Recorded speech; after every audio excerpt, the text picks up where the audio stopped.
অন্তর্বর্তী সরকার হিসেবে দায়িত্ব গ্রহণ করার পর দ্রুতই রোহিঙ্গাদের মিয়ানমারে ফেরত পাঠাবেন বলে আশ্বাস দিয়েছিলেন ডক্টর মোহাম্মদ ইউনূস। তবে রোহিঙ্গা ইস্যু নিয়ে এখনো পর্যন্ত কোনো দৃশ্যমান সমাধান না হওয়ার মধ্যেই এক দুঃসংবাদ দিল জাতিসংঘ। সংস্থাটি বলছে দেশে নতুন করে প্রায় 1.5 লাখ রোহিঙ্গা প্রবেশ করেছে, যা নতুন করে উদ্বেগ বাড়াচ্ছে দেশবাসীর।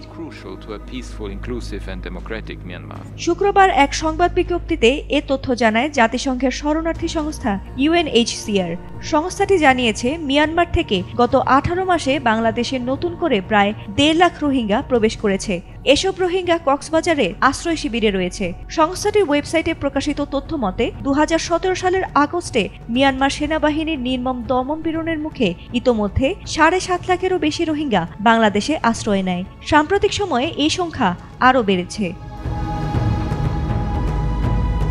এছাড়া বাংলাদেশ দীর্ঘদিন ধরে রোহিঙ্গাদের আশ্রয় দিয়ে উদারতা দেখিয়ে আসছে। বর্তমানে কক্সবাজারের মাত্র 24 বর্গ কিলোমিটার এলাকায় প্রায় 10 লাখ রোহিঙ্গা বসবাস করছে, যার মধ্যে 1.5 লাখ গত 1.5 বছরে যোগ হয়েছে। ফলে অঞ্চলটি এখন বিশ্বের অন্যতম ঘনবসতিপূর্ণ এলাকায় পরিণত হয়েছে। সংস্থাটির তথ্য মতে নতুন করে বাংলাদেশে প্রবেশ করা শরণার্থীর মধ্যে 1,21,000 জনের বায়োমেট্রিক নিবন্ধন সম্পন্ন হয়েছে।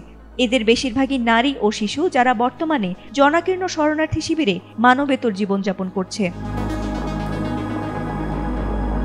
রিপোর্টে আরও বলা হয়, এসব শরণার্থী পুরোপুরি সহায়তার উপর নির্ভরশীল। নতুন আগমনকারীদের কারণে খাদ্য, চিকিৎসা, শিক্ষা ও আশ্রয় সহ মৌলিক পরিষেবায় চরম চাপ তৈরি হয়েছে। বিশেষ করে যারা এখনও নিবন্ধনের আওতায় আসেনি, তাদের কাছে এসব সহায়তা পৌঁছানো আরও কঠিন হয়ে পড়েছে।